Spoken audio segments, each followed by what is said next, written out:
ચલો મેં હાજરી પૂરવાનું કામ તને હું કહી દઉં છું, બરાબર? એટલે હાજરી પૂરી લેજે, મને મોકલી આપજે, બરાબર? એ? ઓકે. ચલો હવે ગુરુવારે તમારું રિઝલ્ટ આપવાના છે. રિઝલ્ટ જોઈને હું પણ પેલો બેહોશ થઈ ગયો છું. ભાઈ બધાના 90 ઓફ માર્ક છે, બરાબર? જોરદાર રિઝલ્ટ ભાઈ. હું કદાચ મારા કેરિયરમાં આવું આવું રિઝલ્ટ નહીં જોયું હોય કે બધાના 90 ઓફ મોટા ભાગના હોય. નો ડાઉટ છે, મારા કેરિયરમાં એવું પણ છે કે 100 માંથી 100 માર્ક લાવનારા વિદ્યાર્થીઓ ગુરુવારે ગુરુવાર 10 તારીખે તમારે આવવાનું છે ત્યાં તમારા પેરેન્ટ્સ સાથે, બરાબર? અને એની અંદર આપણે બધાએ મીટિંગ કરવાની છે. એટલે મીટિંગ એટલે કેવી કે બધાને બોલાવશે વારા ફરતી. હો, એવું જરૂરી નહીં કે તમને સાથે જ બોલાવી લે. હો, તમને ક્રમ વાઇઝ બોલાવશે. એ પ્રમાણે તમારે આવવાનું છે. અને આવીને પછી આપણે ચર્ચા કરવાની છે. જુઓ, સાંભળ, તમે એ વખતે ગભરાયા વગર આવજો ભાઈ. એવું વિચારશો નહીં કે ભાઈ તમારા પેરેન્ટ્સ આગળ હું તમારા કોઈ એવા સસ્પેન્સ બહાર પાડું કે ભાઈ તમે જવાબ આપતા નહીં. એવું તેવું કશું નહીં. આપણે તમારું રિઝલ્ટ, બરોબર? રિઝલ્ટ તો બધાનું જોરદાર જ છે ભાઈ. કોઈનું રિઝલ્ટ, 2 જ જણ એવા છે, ખાલી 2 જ, બરાબર? એ 2 જણ એવા છે કે જેની અંદર હું કદાચ એવું કહી શકું કે થોડુંક રિઝલ્ટમાં એમને સુધારાની જરૂર છે. નો ડાઉટ તમે જે રીતે લખેલું હશે એ રીતે, મને એની સાથે કોઈ લેવા દેવા નહીં. પણ થોડુંક હવે વિચારજો કે દાખલા તરીકે કોઈ વિદ્યાર્થીના 90 અપ માર્ક આવ્યા, જેના 8 9 10 માં કદી નથી આવ્યા, બરાબર? અને એના 90 માર્ક 80 85 માર્ક આવે છે, બરાબર? તો થોડુંક વાલી પણ વિચારશે ને. તમારા પપ્પા નહીં વિચારે? હે શિવો, મેં પપ્પા વિચારે કે ના વિચારે કે ભાઈ આને તો જિંદગી કોઈ દિવસ 35 માર્ક નહીં આવે, સીધા 90 માર્ક આવે છે, તો કેવું લાગશે? એ થોડુંક તો વિચારશે ને, બરાબર? હું એવું કહેવા નહીં માંગતો કે તમે બધાએ ચોરી કરી હશે. કદાચ બાય ચાન્સ જો તમે ચોરી કરી હશે તો હું તમને કેવું, જે લખ્યું હશે જોઈને એ મગજમાં તમારું ઉતર્યું હશે, બરાબર? હવે આજની ડેટમાં આપણને નથી પરીક્ષાની પદ્ધતિની ખબર અત્યારે, બરાબર? હું પણ નહીં કહીશ. હા, જનરલ ઓપ્શન છે એવું મને ખબર છે, પણ જનરલ ઓપ્શનમાં એ કઈ રીતે આપે છે, એમસીક્યુ સાથે આપે છે, એમસીક્યુ વગર આપે છે, તો ઘણી બધી પોસિબિલિટી બને, બરાબર? તો ગુરુવારે જયારે તમે આવો તો આપણે થોડી ડિસ્કસ આ પણ કરી કઈ રીતે આપણે તૈયારી કરવી છે, કઈ રીતે અમે તમને તૈયારી કરવા માંગીએ છીએ, બરાબર? અમુક વસ્તુ અમે એ વિચારીએ કે તમે થોડા ફિઝિકલી અમારી જોડે આવો. ફિઝિકલી આવો એટલે હું આખો ક્લાસ બોલવાની વાત નથી કરતો. 4 કે 5 વિદ્યાર્થી અથવા તો જેને પ્રોબ્લેમ છે એ લોકોને આપણે બોલાવીએ, બરાબર? ત્યાંથી પણ અમે ક્લાસ લેવાનું વિચારીએ છીએ. આ બધી જોકે સિચ્યુએશન બધી વિચારી રહ્યા છે અમે, બરાબર? એની સામે જે કંઈ પ્રિકોશન લેવાના છે, દાખલા તરીકે માસ્ક છે, સેનેટાઈઝર છે, અથવા તો જે કંઈ ગવર્મેન્ટના રૂલ્સ રેગ્યુલેશન પ્રમાણે જે થતું હશે બધું આપણે કરવા તૈયાર છે. બધા વાલી પણ પોતાની જાતે વિચારવો જોઈએ કે ભાઈ મારે છોકરો 12માનું છે. હું 12મા વાળાની વાત કરું છું. 10મા અને 12માની અંદર અમે થોડાક ઇન્ટરેસ્ટેડ છે. શા માટે? કારણ કે આ બંને માટે કેરિયરનું વર્ષ છે. જો તમે આ વર્ષે કદાચ એવું વિચારતા હોય કે ભાઈ અમને પાસ કરી દે તો તમારું કેરિયર ખરાબ થઈ જાય, બરાબર? બીજી વસ્તુ હું તમને એ કહી દઉં કે જે રીતે તમે ઘરે બેસીને મહેનત કરો છો એવી રીતે આજુબાજુ ગુજરાત રાજ્યના વિચારજો, 10 લાખ વિદ્યાર્થીઓ હશે. કેટલા? 10 લાખ વિદ્યાર્થીઓ. એ 10 લાખ વિદ્યાર્થીઓ, સોરી, 10,000 વિદ્યાર્થીઓ છે, બરાબર? તો 10,000 વિદ્યાર્થીઓ જો એવું વિચારે સાયન્સની અંદર 10,000 ની આપણે સ્ટેન્ડ લઈ ચાલીએ, 10,000 વિદ્યાર્થીઓ મહેનત કરતા હશે અને આ રીતે જ પરીક્ષા આપતા હશે, તો સ્વાભાવિક વસ્તુ કે એ લોકોના કોન્ફિડન્સ અપ હશે, એ લોકોને પણ 90 ઉપર માર્ક આવતા હશે. તો એ લોકો જો મેરિટમાં આવશે તમારા કરતા આગળ, તો આપણા થોડા ચાન્સીસ ઘટશે. એટલે મહેરબાની કરીને મહેનત કરવાનું ચાલુ રાખજો, બરાબર? પાસ થવું, બરાબર? એ પાસ તો થઈ જવાના છે તમે બધા મોટા ભાગે, બરાબર? કારણ કે પેપર એટલા બધા હાર્ડ નહીં નીકળે. પેપર ઇઝી ગોઈંગ હશે અને ઇઝી ગોઈંગ પેપર હશે એટલે તમારું મેરિટ આવશે. આ ધ્યાન રાખજો, બરાબર? જો પેપર ઇઝી કેટેગરીનું કાઢશે તો સ્વાભાવિક વસ્તુ છે કે શું થશે? મેરિટ ઊંચું જાય. હું તમને કહું, આપણા અત્યારે સ્કૂલનો જ એક્ઝામ્પલ લઈ લો. ચલો આ સ્કૂલના એક્ઝામ્પલ પ્રમાણે જોઈએ તો હું કહું કે બધા જ 95 અપ છે, 90 અપ છે એવું માની ચાલો. તો તમારું મેરિટ માર્ક બનાવવું હોય ખાલી આપણી સ્કૂલનું 36 જણાનું, બરાબર? તો એમાંથી ભાગ્ય 1 કે 2 જણને જ એડમિશન ના મળે. બાકીના બધા એડમિશન માટે એ કરી શકે, દાવો કરી શકે ભાઈ હું એડમિશન લઈ શકું. તો હવે તમે પરિસ્થિતિ વિચારો કે શું થાય જો બધાના 90 અપ બધાના હશે તો મેરિટ કેટલું બધું ઊંચું જતું રહે. તો ઇઝી પેપર હશે તો આ શક્યતાઓ રહેશે. એટલે થોડીક મહેનત કરવાનો પ્રયત્ન કરજો, બરાબર? હવે ચેપ્ટર 12 ની અંદર આપણે રૂથાળફળનો પ્રયોગ ને બધું જોઈ ગયા, અલ્ફાક્રમનો ગતિપથ ને બધું જોઈ ગયા. આ બંને જે મુદ્દા હતા એ મેં તમને કીધું હતું માત્ર જાણકારી માટેના હતા. એ જે મુદ્દાઓ હતા એ આપણી જોડે માત્ર જાણકારી માટે, માત્ર જાણકારી હોય એટલે તમને કહી શકું રૂથાળફળ અને ગાયગર માર્શદંડ. આમ લખો તો તમે ગેઈગર માર્શદંડ નો પ્રયોગ અને આલ્ફા કણનો ગતિપથ આ ત્રણે ત્રણ ખાલી તમારે માત્ર જાણકારી માટેનું, કારણ કે આગળ જતા જ્યારે ભવિષ્યમાં તમે આ વસ્તુને ભણશો ત્યારે તમને ન્યુક્લિયસ ભણાવીશું તો એની અંદર પણ આ વસ્તુ આવશે, એટલે થોડુંક આપણે સમજી લીધું કે ભાઈ ગતિપથ કેવો થાય છે, બરાબર, સંઘાતનો પ્રાચલ શું છે, ઇમ્પેક્ટ પેરામીટર શું છે, એના વિશે આપણે માહિતી મેળવી લીધી અને આના વિશે આપણને થોડો ઘણો ખ્યાલ આવ્યો કે ભાઈ પરમાણુનું સમગ્ર દળ એ સૌથી નાનો ભાગ જે ન્યુક્લિયસ ગણાય છે એની અંદર સમગ્ર દળ હોય, સમગ્ર ધન વિદ્યુતભાર હોય અને ઇલેક્ટ્રોન અમુક નિશ્ચિત અંતરે વર્તુળાકાર માર્ગે જે રીતે સૂર્યની આસપાસ ગ્રહો ભ્રમણ કરે છે, ગ્રહ મોડેલ જે છે પ્લેનેટરી મોડેલ, એવું મોડેલ છે આ, બરાબર, અને આ જે થયું એ રુથરફોર્ડે મોડેલ આપણને આપ્યું. આટલે સુધી આપણે ચર્ચા કરેલી છે. આનાથી આપણે આગળ વધવું છે, બરાબર. જોઈ લો કેટલા જણા આયા છે પછી આપણે ચર્ચા કરીએ. બોલો 11 12 13 ને 14 જણા છો, બરાબર. ઓકે, વાંધો નહીં, ચલો રેડી. તો આટલું મોડેલ સુધી આપણે સમજ પડી ગઈ. મેં આમાં કોઈ તકલીફ હોય તો તમે મને કહી શકો છો. મેં ઉત્સવ, યશ, આસ્થા, હેમાંગીની જેટલા બી આયેલા છે બધાનું પૂછું છું, બરાબર. તમને મીટિંગમાં ખ્યાલ હશે મેં તમારા બધાના નામ લીધેલા છે, યાદ છે ને? મેં હલો, બરાબર. તો સ્વાભાવિક વસ્તુ છે કે તમે જ્યારે તમારા પેરેન્ટ જોડે આવો, આમ તો ખાસ તો મને મેઘના પપ્પા જોડે મેં ઘણી બધી વાર વાત કરું છું ભાઈ, મને એક સારામાં સારા વાલી તરીકે મને રિસ્પોન્સ સારામાં સારો આપે છે. બાકીના બધા વાલી જોડે મારે બહુ ઓછી વાત કરવાની થાય, કારણ કે સીધા સ્ટુડન્ટ જોડે જ વાત થાય છે, બરાબર. તો સ્વાભાવિક વસ્તુ છે કે તમે આવો, મળીએ, બરાબર. અને ક્લાસ ચાલુ કરવો ના કરવો એ પછી 2 નંબરની વસ્તુ છે, બરાબર, કે તમારી શું રિક્વાયરમેન્ટ છે એના પ્રમાણે આપણે ચાલીશું. પણ સવાલ એ છે કે 12મા ની અંદર અમારે કંઈક રિઝલ્ટ સારું લાવવું છે એટલા માટે આ પ્રયત્ન કરી રહ્યા છે. બાકી મોટા ભાગેના શિક્ષકો આજની તારીખમાં શું વિચારતા હોય છે, તું જસ્ટ વિચારો.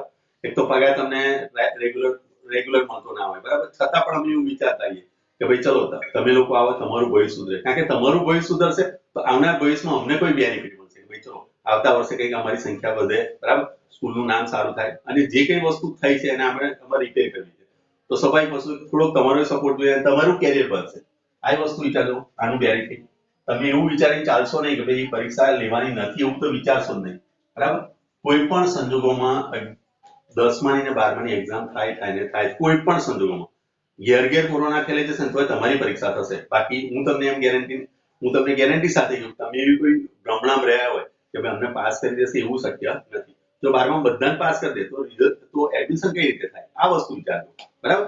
હા, જો કદાચ 10મા વાળા રેર કેસમાં આપી શકાય, કારણ કે 10માના બેઝથી હવે પછીના કોર્સ બધા બંધ થવાના છે. 10મા પછીના બહુ રેર કેસમાં જ કોર્સ ચાલુ રહેશે, બરાબર. તો સ્વાભાવિક વસ્તુ 10માનું એટલું મહત્વ નથી, પણ 12મા માટે, 12મા સાયન્સ માટે કદાચ એવું કરે, કોમર્સ આર્ટ્સ માટે થોડુંક એવું ઢીલું કરી શકે છે, પણ તમારી માટે તે કરશે જ નહીં. એટલે તમારે જાતે જબરદસ્ત મહેનત કરવાની છે. ઓકે, ચલો આપણે આગળ વધીએ.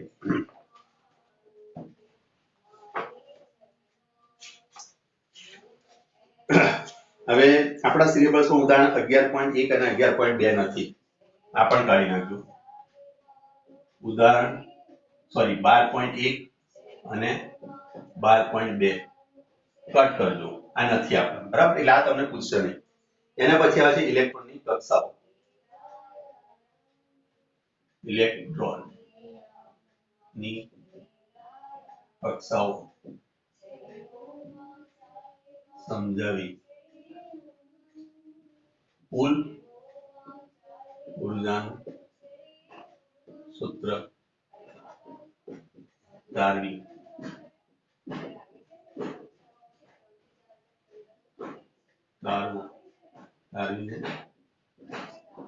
તમારો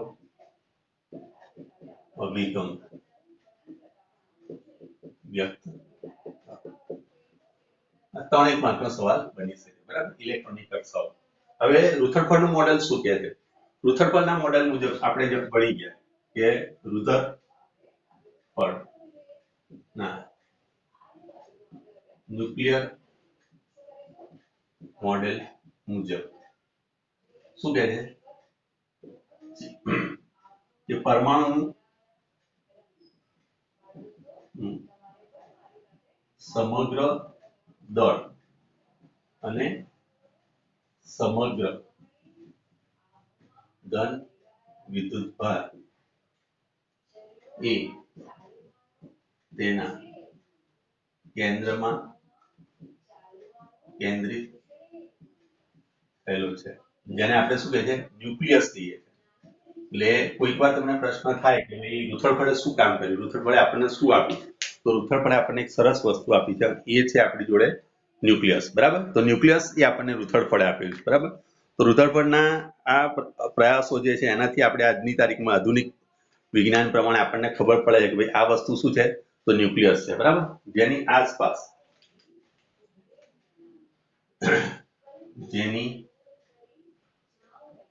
આસપાસ ઇલેક્ટ્રોન વર્તુળાકાર માર્ગે ભ્રમણ અથવા તો પરિભ્રમણ પણ લખી શકો છો, પરિભ્રમણ કરે છે. જેમ સૂર્યની આસપાસ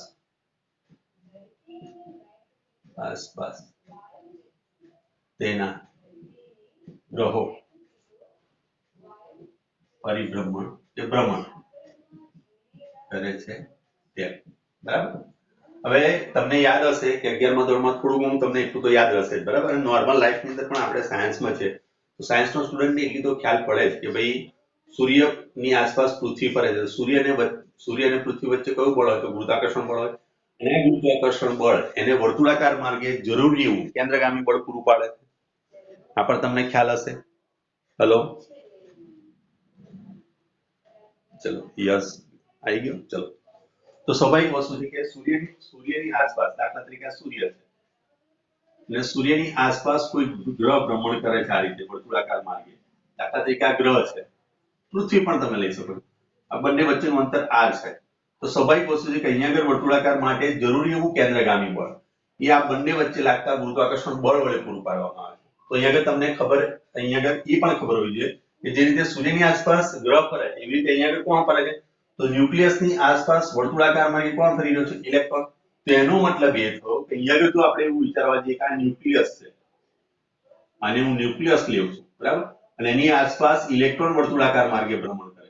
તો સ્વાભાવિક વસ્તુ છે કે આ બંને વચ્ચે પણ કેન્દ્રગામી બળ લાગશે અને કેન્દ્રગામી બળ જે છે, બરાબર, એ કોના વડે બનશે, કેન્દ્રગામી બળ જે છે એ અહીંયા આગળ આ બંને વચ્ચે લાગતું વિદ્યુત બળ વડે મળે. તો અહીંયા આગળ સ્વાભાવિક વસ્તુ છે, સ્પષ્ટ છે કે અહીં ન્યુક્લિયસની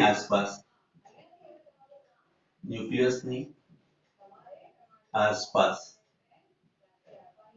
ભ્રમણ કરતા ઇલેક્ટ્રોન માટે Fe FC. તમને હમણાં સમજાવ્યું કે જે રીતે પેલામાં ગુરુત્વાકર્ષણ બળ લાગતું હતું એવી રીતે અહીંયા આગળ લાગશે. કયું બળ લાગશે, તો એ વિદ્યુત બળ લાગશે. આ વચ્ચેના ભાગમાં તમને આટલું થોડુંક નહીં દેખાય, આટલામાં થોડી તકલીફ પડશે, બરાબર. એ સમગ્ર લખેલું છે. અહીંયા આગળ જે વસ્તુ લખેલી છે સમગ્ર લખેલી છે, આ જગ્યાએ લખેલું છે સમગ્ર છે, સમગ્ર ધન વિદ્યુત ભાર. ઓકે, ચલો લાઈટ બંધ કરી દેવું એવું હોય તો, બરાબર. અને તમને જોઈ લેવું તો તમને દેખાતું હોય, લાઈટ બંધ કરું એટલે પેલું વચ્ચે વાળું ટપકું જતું રહેશે. દેખાય છે કે નથી દેખાતું? ઓકે, ચલો, બરાબર. પેલું મેં સમગ્ર અવકાળી નાખ્યું. ઓકે, ચલો. તો અહીંયા આગળ જરૂરી એવું કેન્દ્રગામી બળ જે છે એ વિદ્યુત બળ દ્વારા મળે છે. વિદ્યુત બળનું સૂત્ર તમને ખબર છે કે ન્યુક્લિયસનું વિદ્યુત બળ, દાખલા તરીકે તમને કહું, હાઇડ્રોજન પરમાણુનો જો આપણે વિચાર કરવા દઈએ તો આને E લઈએ, આને પણ E, આનો પ્લસ E, આનો માઇનસ E છે, બરાબર. તો એ મૂલ્ય બંનેના સરખાવવા દઈએ તો અહીંયા આગળ તમે લખી શકશો કે Q1 Q2 upon r square is equal to અહીંયા આગળ લખશો mv square upon r. જ્યાં તમે કહી શકો છો કે m એ શું છે, ઇલેક્ટ્રોનનું દળ છે, r એ ન્યુક્લિયસના કેન્દ્ર અને ઇલેક્ટ્રોન વચ્ચેનું અંતર. ક્લિયર? ચલો, અહીંયા આગળથી હવે સ્વાભાવિક વસ્તુ છે કે હવે આની અંદરથી આપણે કિંમત મૂકીએ તો Q1 બરાબર Q2, ભાઈ Q1 બરાબર Q2 બરાબર E છે. મૂલ્ય લઈએ તો હા, પ્રોટોનનો વિદ્યુતભાર પ્લસ લઈએ છે, ઇલેક્ટ્રોનનો માઇનસ લઈએ છે, પણ સ્વાભાવિક વસ્તુ કે આપણે મૂલ્યની ચર્ચા કરીએ તો અહીંયા આગળ E ની વેલ્યુ આપણે પુટ કરવા દઈએ તો E બરાબર લખાશે 1/4 એપ્સિલોન નોટ E ગુણ્યા E ભાગ્યા r square is equal to mv square by r થશે. એક r કટ થશે. બધી વસ્તુ ધ્યાનથી જોતા રહેજો, હો, ધ્યાન રાખજો. ચલો, ધેરફોર આપણી જોડે આવશે mv square is equal to 1/4 epsilon naught E square by r. આ પહેલા નંબરનું સૂત્ર લખીએ. આટલે સુધી સમજ પડે? કોઈ કન્ફ્યુઝન? હેલો, છે કોઈ કન્ફ્યુઝન આમાં? બોલો. આ સૂત્ર પરથી મેં આ સૂત્ર બનાવ્યું, સમજ પડી ગઈ? ઓકે. બીજી વસ્તુ હું તમને કીધું કે સિલેબસ પતાવવા પાછળ હું એટલો બધો ઇન્ટરેસ્ટેડ નથી. મારો સવાલ એ છે કે સિલેબસ આપણે પતાવી દેવું. એકદમ જ તમે સિલેબસ પતાવો એટલે હું તમને એવું કહી શકું કે દાખલા તરીકે આપણી સામે એક થાળી પડેલી છે, થાળીની અંદર બધું જમવાનું છે.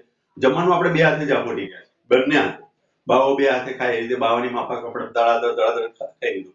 પણ એનો મિનિંગ શું રહ્યો?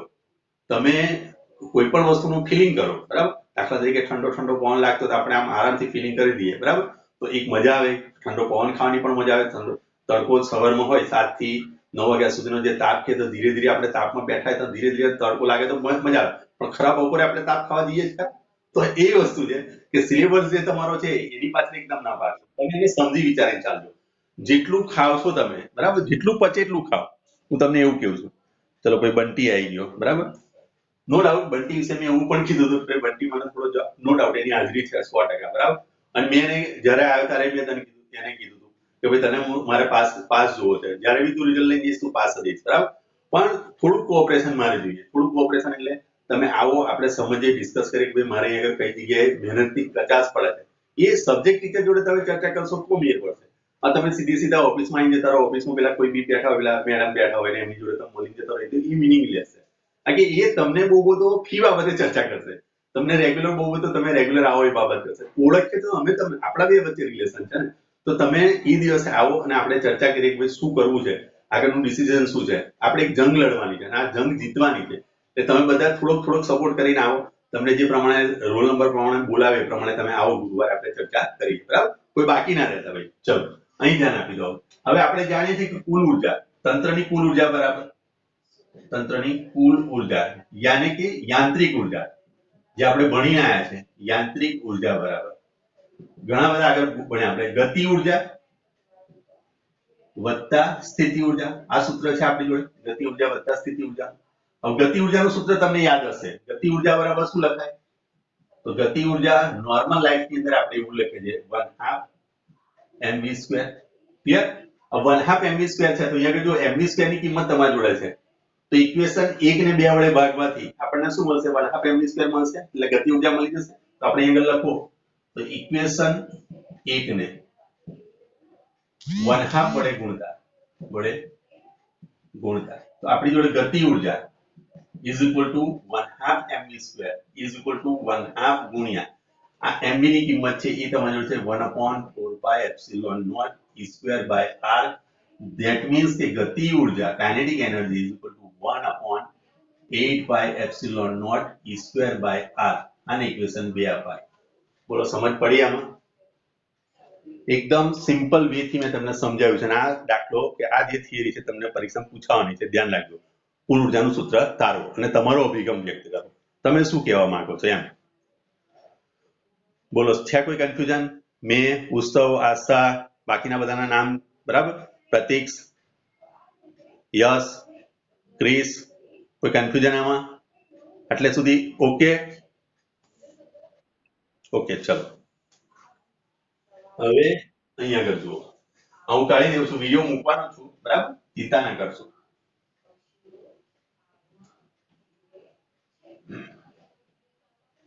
હવે આપણું આ પહેલું સમીકરણ આવ્યું, કયું? ગતિ ઉર્જા વાળું. હવે બીજું જોઈએ મારે સ્થિતિ ઉર્જા. તો સ્થિતિ ઉર્જા યાદ કરો. સ્થિતિ ઉર્જાનું સૂત્ર આપણે લખીએ છીએ સ્થિતિ ઉર્જા,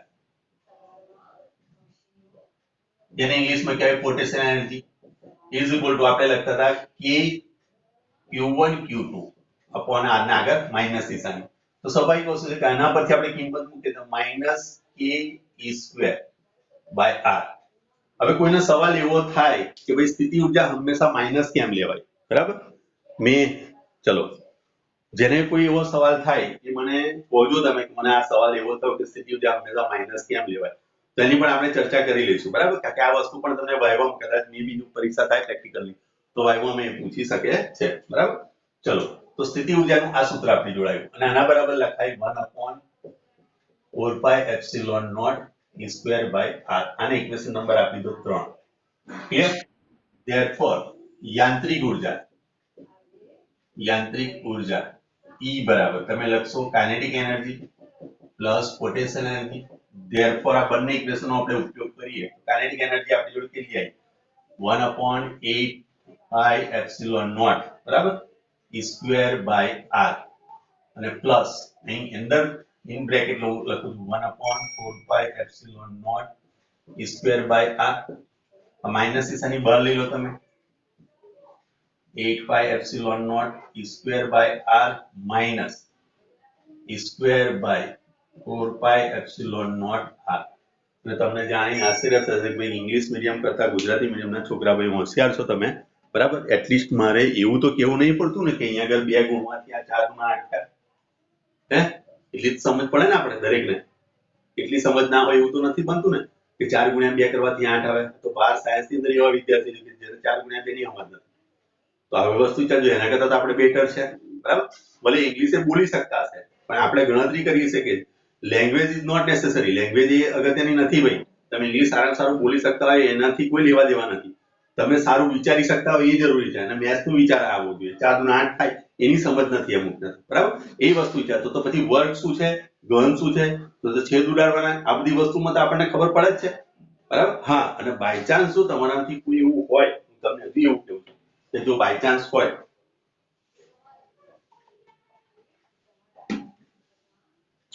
તો આપણે ગુરુવારે આવો આપણે ચર્ચા કરી લઈએ તમને લક્ષ વિકલન સંકલનમાં આમાં સમજ ના પડતી હોય બાયોલોજી વાળા માટે મેથ્સ વાળા માટે બરાબર તો એનો કંઈક આપણે રસ્તો કાઢીએ પણ તમે જો બોલશો નહીં કોમ્યુનિકેશન મારી જોડે નહીં કરો કે સર મને આમાં સમજ નથી પડતી તો હું ભગવાન તો નથી પણ જો મને બીજા માણસોના ચહેરા જોઈને જો બધી ખબર પડી જતી હોય તો પછી હું સાધુ બની જાઉં ભાઈ બરાબર મહાત્મા બની જાઉં આમ કેપી બાબા બની જાઉં સીધો પૈસા થઈ જાય ભાઈ બરાબર જો કે પછી જેલમાં જવાય ચલો અહીં જુઓ હવે અહીંયા આગળ છે 1/8 pi epsilon naught E square by r E square by 4 pi epsilon naught r તો સ્વાભાવિક વસ્તુ છે કે મારે અહીં 8 બનાવવા છે તો 2 વડે ગુણીશ અને 2 વડે ભાગીશ તો અહીંયા આગળ આવશે E square upon 8 pi epsilon naught r minus આ બે આગળ આવી જશે એટલે twice E square upon 8 pi epsilon naught r આ બંનેનો લસા સરખો થઈ ગયો છે સરખો થઈ ગયો લસા આપણે લઈ લઈએ એટલે અહીંયા આગળ છેદમાં લખી નાખીશ 8 pi epsilon naught r E square minus 2 E square આ e માંથી 2e બાદ કરો છો તમે ધેટ મીન્સ કે એક e રહેશે પણ વિથ મોટાની નિશાની એટલે minus E square upon 8 pi epsilon naught r બરાબર તો એનો મતલબ એ થયો કે ધેટ મીન્સ કે કુલ ઊર્જા એ શું છે તો માઈનસ છે E square upon 8 pi epsilon naught r બરાબર અને આ રીતે પણ હું લખી શકું છું અને આમ પણ લખાય is equal to -1/2 potential energy potential energy નું અડધું મૂલ્ય છે આ જે પોટેન્શિયલ એનર્જી થઈ આ તમારી છે 1/4 pi epsilon naught એનું માઈનસ અંદર લઈ લ્યો તો આની જે સ્થિતિ ઊર્જાનું અડધું મૂલ્ય છે બરાબર પણ એ કેવી નિશાની સાથે છે માઈનસ નિશાની સાથે કઈ નિશાની સાથે છે માઈનસ નિશાની આ કોઈક વાર તમને ખાલી કેમ પૂછી શકે માઈનસ નિશાની શું દર્શાવે માઈનસ નિશાની શું દર્શાવે છે આપણને ઇક્વેશનમાં ઊર્જાની વાત કરું તો ના ઊર્જાની વાત કરું હા વેગ હતો ગતિની વિરુદ્ધ તારો જવાબ પરફેક્ટ એકદમ ચાલ આઈડેન્ટિકલ મસ્ત ઊર્જા જો નેગેટિવ બતાવવામાં આવે છે એનો મતલબ શું થયો ઊર્જા ઋણ છે એનો મતલબ શું થયો તો જ્યાં જ્યાં ઊર્જા નેગેટિવ બતાવવામાં આવે એનો મતલબ કે એટલી બાકી રહેશે એટલી તમારે બહારથી આપવી પડે જો તમે બહારથી આપશો બરાબર તો જ ઇલેક્ટ્રોન ત્યાંથી છટકી શકે એટલે એક પ્રકારની આ બંધન ઊર્જા બતાવે છેલ્લી લાસ્ટ લાઈન તમે જુઓ લાસ્ટ લાઈન બંને અંડરલાઈન કરજો છેલ્લી લાઈનમાં તમને જવાબ આપેલો છે આ મેં સાબિત કર્યું ને એ મેં મારી રીતે સાબિત કરીને આપેલું છે અહીંયા આગળ થોડુંક ડાયરેક્ટ એને V square પરથી આ જવાબ લાવેલો છે અને અહીંયા આગળ છેલ્લી બે લાઈન છે અંડરલાઈન કરી લો જો છેલ્લી બે લાઈન દેખાય કે અહીં કુલ ઊર્જા ઋણ બતાવેલી છે આ લાઈનો દેખાય આ લાઈન દરેકને દેખાય છે હેલો દેખાય આ લાઈન આ બંને લાઈન સમજ પડી મે ક્રિસ વંશ દેખાય છે આ લાઈન ઓકે બંને લાઈન અંડરલાઈન કરી લેજો બરાબર અને એની અંદર આનો મીનિંગ નીકળેલો છે એ તમારો અભિગમ એવું કહેવા માંગે છે કે જો કુલ ઊર્જા ઋણ હોય તો સ્વાભાવિક વસ્તુ છે કે ઇલેક્ટ્રોન છોડીને બહાર નહીં જાય તો તમે સ્વાભાવિક વસ્તુ કે નોર્મલ લાઈફમાં આપણે જોઈએ કોઈ પણ ધાતુમાંથી ઇલેક્ટ્રોન ઓટોમેટિકલી બહાર નથી નીકળતો એટલે બહાર કેટલી આટલી ઉર્જા તમે આપો, આટલા ક્રમની ઉર્જા આપશો તમે, આ લગભગ 13.3 MeV જેવી થશે, જૂલ ઉર્જા થશે, ઈવી જેટલી 13.3 ઈવી. આ જે ઉર્જા આપણે ગણીશું આજે તો -13.3 ઈવી આનું મૂલ્ય આટલું થાય છે, બરાબર. હાઇડ્રોજન માટે, હાઇડ્રોજનની પહેલી કક્ષાનો ઇલેક્ટ્રોન છે એને દૂર કરવા માટે તમારે આટલી ઉર્જા બહારથી આપવી પડે તો ઇલેક્ટ્રોન એમાંથી છટકશે, નહીં તો નહીં છટકે. એટલી પ્લસ આપો તો આટલી પ્લસ થઈ જાય તો ટોટલ ઉર્જા શૂન્ય થઈ જાય. આનો મતલબ એવો પણ કાઢો, દાખલા તરીકે તમે બાઇક લઈને જતા રહ્યા, રોંગ સાઈડ જતા રહ્યા, તમને 500 રૂપિયા દંડ ફટકાર્યો, 500 રૂપિયા તમારી જોડે ખિસ્સામાં નથી, 100 રૂપિયા પડ્યા છે, પેલા પોલીસવાળાને તમે 100 રૂપિયા આપી દો અને 2 નંબરમાં નીકળી જાવ, એ 2 નંબરની વસ્તુ, એ સેકન્ડ થિંગ છે. પણ એકચ્યુઅલીમાં જ્યારે તમે વાસ્તવિક રીતે ઈમાનદારીથી જોવા જાવ તો તમે 500 આપશો એટલે કે 500 તમારી જોડે માઇનસ થાય. જેવા 500 આપશો એ તો તમને છટકવા દેશે, તો એ તમારું 500 રૂપિયા જે થયું એ તમારી બંધન ઉર્જા થઈ. તો એનો મતલબ એ થયો કે ઇલેક્ટ્રોન અહીંયા આગળ બંધિત અવસ્થામાં છે, માટે ઇલેક્ટ્રોન એમાંથી છટકીને કોઈ જગ્યાએ જઈ શકતો નથી. હા, બહારથી આટલી ઉર્જા આપવામાં આવે તો જ ઇલેક્ટ્રોન છટકે. આટલી વસ્તુ ક્લિયર માઇન્ડમાં થઈ ગઈ? બોલો, કોઈ જગ્યાએ કન્ફ્યુઝન હોય તો મને કહો.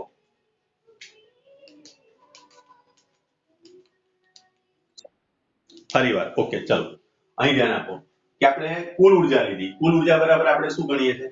ગતિ ઉર્જા વત્તા સ્થિતિ ઉર્જા. હવે ગતિ ઉર્જા વત્તા સ્થિતિ ઉર્જા આપણે જ્યારે ગણવા જઈએ તો પહેલા પેલું મેં તમને સૂત્ર લખાયું કે અહીંયા આગળ કેન્દ્રગામી બળ અને Fe વચ્ચે સંબંધ છે, એટલે કે કુલ તમારું વિદ્યુતીય બળ જે છે એ કેન્દ્રગામી બળ બરોબર થાય તો વિદ્યુતીય બળ એટલે શું છે? 1/4 q1 q2/r², એના બરાબર mv²/r કટ થયા. તો અગર આપણી જોડે સૂત્ર બને mv², આ mv ને મેં કરતા બને તો 1/4 e²/r, આને ઇક્વેશન બનાવ્યું. અમે તમને લખ્યું ગતિ ઉર્જાનું સૂત્ર આ છે, તો મને mv² ની તો કિંમત છે જ મારી જોડે, એ કિંમતની આગળ હું 1/2 વડે ગુણી નાખું એટલે મને ગતિ ઉર્જા મળે, તો ગતિ ઉર્જાનું સૂત્ર બનાવ્યું. એ જ રીતે સ્થિતિ ઉર્જા k q1 q2/r, અહીં સ્ક્વેર નહીં આવે, અહીં માઈનસ નિશાની આવશે તો માઈનસ k q1 q2 બંને ઈ જ છે, અહીંયા આગળ આનો વિદ્યુતભાર પણ આપણે ઈ લઈએ છીએ, આનો વિદ્યુતભાર પણ ઈ લઈએ છીએ, તો સ્વાભાવિક વસ્તુ છે કે 1/4 e²/r થયું. આ બંનેની વેલ્યુ તમે કુલ ઇક્વેશન, કુલ ઉર્જામાં અહીંયા આગળ મૂક્યા. હવે અહીંયા આગળ જો માઈનસ નિશાની સાથે લખવા જાવ તો અહીંયા આગળ આવશે e²/4 અહીં 8 છે, તો મેં શું કર્યું? 2 વડે ગુણ્યા, 2 વડે ભાગ્યા, તો આ 2 અહીં ગુણાકારમાં આવ્યો, 4 × અહીં 8 થયા. હવે આ બંનેનો છેદ સરખો છે માટે અહીં છેદ સરખો એટલે 8/r લખ્યું, e² - 2r કર્યું. એમાંથી આ બંનેની બાદબાકી કરી તો બાદબાકી કરીશું તો મોટાની નિશાની શું છે? માઈનસ, e માંથી 2e બાદ કરો એટલે e² રહ્યો પણ માઈનસ.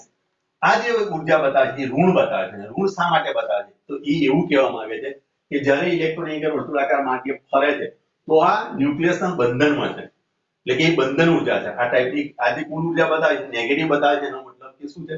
કે ઇલેક્ટ્રોન એ બંધિત અવસ્થામાં છે. આટલી વસ્તુ ખબર પડી ગઈ? Hello, okay. હવે તમને કદાચ એક ગ્રાફ મેં કરાયો હશે કે નહીં કરાયો, એ ગ્રાફની હું ચર્ચા કરી લઉં થોડી, બરાબર? કારણ કે ભવિષ્યમાં તમને કોઈ જગ્યાએ જ્યારે બી તમે જાઓ, અધરવાઇઝ તમે તમારા બાળકોને ભણાવો ભવિષ્યની અંદર, અથવા તો કોઈ જગ્યાએ શિક્ષક બનીને જશો તો તમે મને યાદ કરશો. ચલો થોડી હું સહી પૂરી દઉં. ની અંદર સહી કેમ ફૂટી જાય છે ખબર નહીં પડે.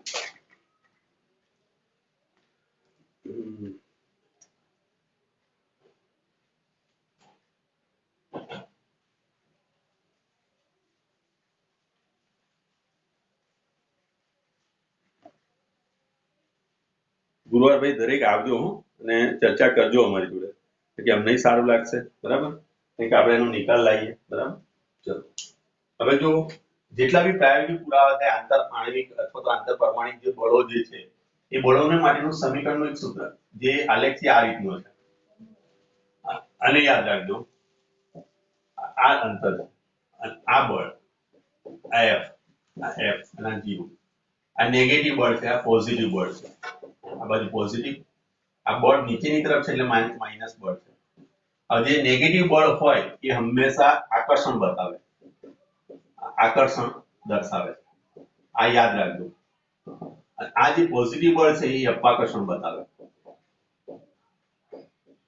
દર્શાવે છે. ક્લિયર?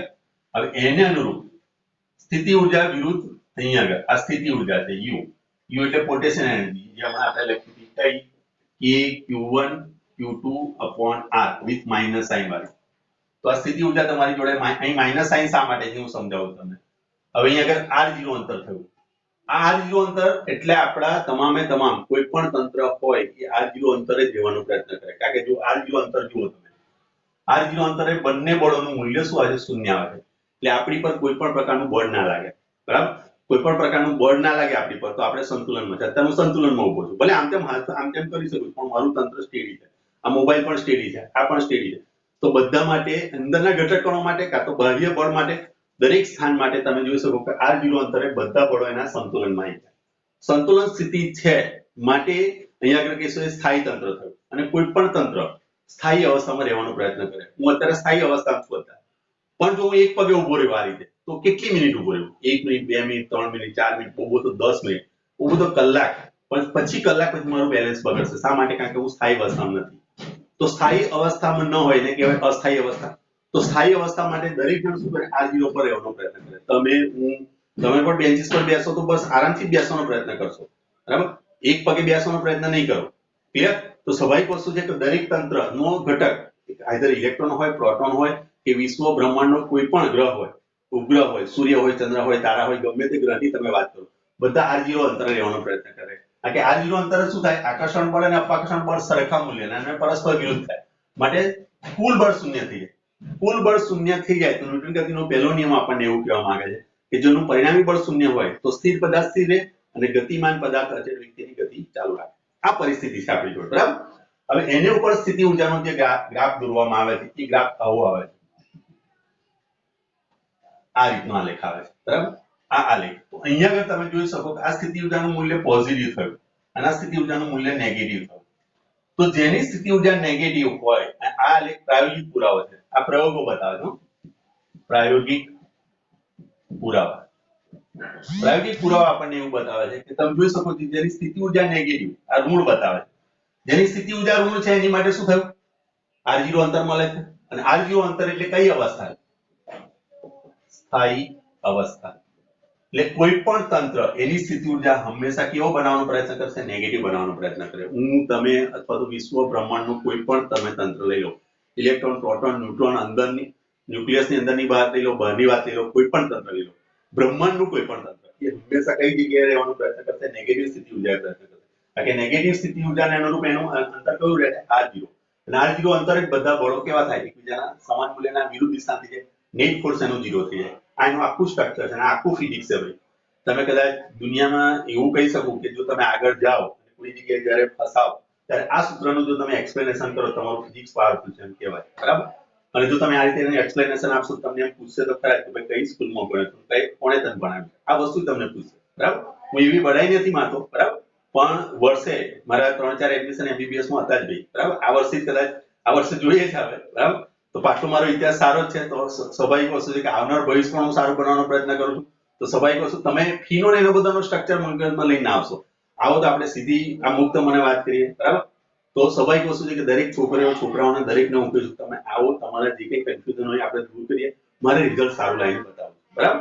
તો સ્વાભાવિક વસ્તુ કે આ પણ વસ્તુ તમારા માઇન્ડમાં લઈને ચાલજો. આને અનુરૂપ જો તમે હવે વસ્તુ વિચારો કે દાખલા તરીકે તમારી સ્થિતિ ઊર્જા હું પોઝિટિવ લો, અહીંયા આગળથી આના કરતા આનું મૂલ્ય પોઝિટિવ કહેવાય. હું તો સ્વાભાવિક વસ્તુ છે કે અહીંયાથી દાખલા તરીકે આ પોઝિટિવ મૂલ્ય લીધું મેં, આ પોઝિટિવ ને અનુરૂપ અહીંયા આગળ જોવા જશો તમારું આ મૂલ્ય કેટલે આવીને પૂરે છે? બળ તમારું કયું થયું? પોઝિટિવ થયું. બળ પોઝિટિવ થાય તો કયું થશે? અપાકર્ષણ થાય, માટે તંત્ર તૂટી જાય. એટલા માટે આપણી સ્થિતિ ઊર્જા કદી પણ નેગેટિવ નથી રહેતા. તંત્ર તૂટી જાય એનો મતલબ શું? જે ઇલેક્ટ્રોન ન્યુક્લિયસની આસપાસ ફરતો હતો, આ ઇલેક્ટ્રોન ન્યુક્લિયસની આસપાસ ફરતો હતો, આ પોઝિટિવ વિરુદ્ધભાર, આ ન્યુક્લિયસ હતો, આ બંને વચ્ચેની જે ઊર્જા હતી એ -1/8πε0 આ નેગેટિવ હતી. અને તમે જો પોઝિટિવ બનાવી દો તો ઇલેક્ટ્રોન તરત જ શું થશે?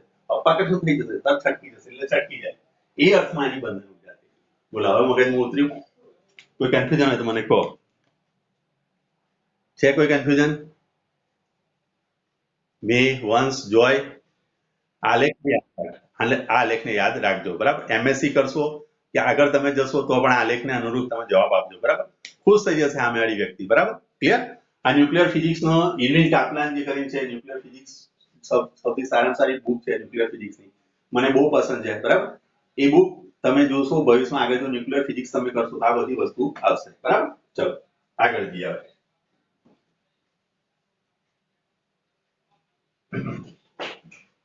હવે એના પરથી એક દાખલો છે એ જોઈએ.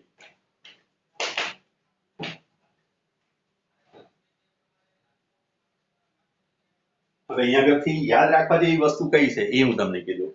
તો તમારી યાંત્રિક ઉર્જા યાદ રાખવી પડશે. યાંત્રિક ઉર્જા E બરાબર લખાશે -1/8πε0 E²/r. એક આ સૂત્ર યાદ રાખજો. બધા તમારી જોડે સૂત્ર એક હતું mv² = 1/4πε0 E²/r. આના ઉપરથી તમે r નું પણ સૂત્ર બનાવી શકો છો. r = અહીં લખશો તમે E²/4πε0 m × v². બરાબર. આ સૂત્ર નીચે અગર તમે લઈ શકો ને આને તમે કરતા બનાવી શકો. તો સપોઝ માન લો કે હવે તમને ત્રિજ્યા આપેલી, ત્રિજ્યા તમારે શોધી v² આપેલો હોય તો તમે ત્રિજ્યા શોધી શકો છો, અથવા તો તમે અગર v પણ શોધી શકો છો, v² અહીં શોધી શકો છો r. આના પછી તમે સૂત્ર બનાવી શકો છો v = e રૂટ કાઢી નાખો √4πε0 m × r. આ સૂત્ર પરથી તમે v પણ મેળવી શકો છો. ક્લિયર? ચલો હવે એક દાખલો કરીએ આપણે અને દાખલા પરથી આગળ સમજીએ. ચલો ઉદાહરણ નંબર 12.3. 12.3 ઉદાહરણ તમારા સિલેબસમાં છે. બરાબર. એ શું કહે છે? પ્રાયોગિક રીતે એવું જણાય છે કે હાઇડ્રોજન પરમાણુને પ્રોટોન અને ઇલેક્ટ્રોનમાં છૂટા પાડવા માટે 13.6 eV ઉર્જા જરૂરી છે. આ તમને જે ઉર્જા આપી છે એ બંધન ઉર્જા